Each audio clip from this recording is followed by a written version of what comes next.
Some nights make you question everything, others confirm what you already knew. And then there are nights like this, where you're turned on and horrified at the same time, left wondering what could have been and what almost was. It was late. Vertigo. After hours late.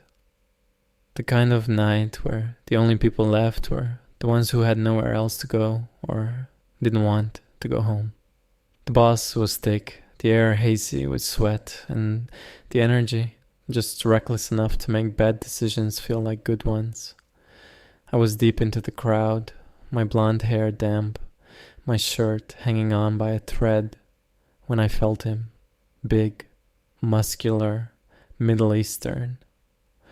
The type of guy who spends half his day spotting boys at the gym, telling them to go deeper, but swears he's straight, because he only trains men. Sir, be serious. And yet, here he was, grinding against me like he had something to prove. He had that straight boy in a club energy. You know the type. Too cocky, too confident, and way too into testing the waters.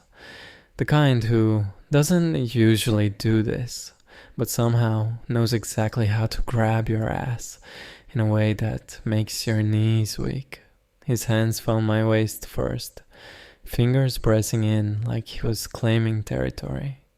I let him pull me closer, felt the heat of his body, the way he exhaled like he was trying so hard not to like this, then right against my ear. Rough, shaky, and then just drunk enough to be dangerous. You're the first boy I've ever wanted to fuck. And baby, I felt my entire world tilt. Flattered? Absolutely. Disgusted? A little. Turned on? Tragically, yes. Horrified, most of all. My body reacted before my brain could, my stomach tightening, my cock stirring, my pulse hammering. I wanted him to prove it. I wanted to run. Instead, I let him hold me there, his hands gripping my ass like a lifeline, his girlfriend somewhere nearby, aimlessly circling the dance floor like a bimbo chicken, with no idea her man was seconds away from rearranging my guts in the bathroom. I almost let it happen. I could already picture it. The bathroom stall door slamming shut, his big hand spinning me against the wall, his body finally giving in to everything it had been suppressing. The way he'd groan when he finally slid inside, growl into my neck, whisper something that would keep him up at night for the rest of his life. But there was something else too, a hesitation, a flicker of something needier beneath all that bravado. For all his dominance, for all his talk, I could tell he wanted to be the one pinned down just as badly. Maybe not tonight, maybe not here, but the thought of him, on all fours, back arched, face buried in his own forearm as I broke him in, that was almost too much.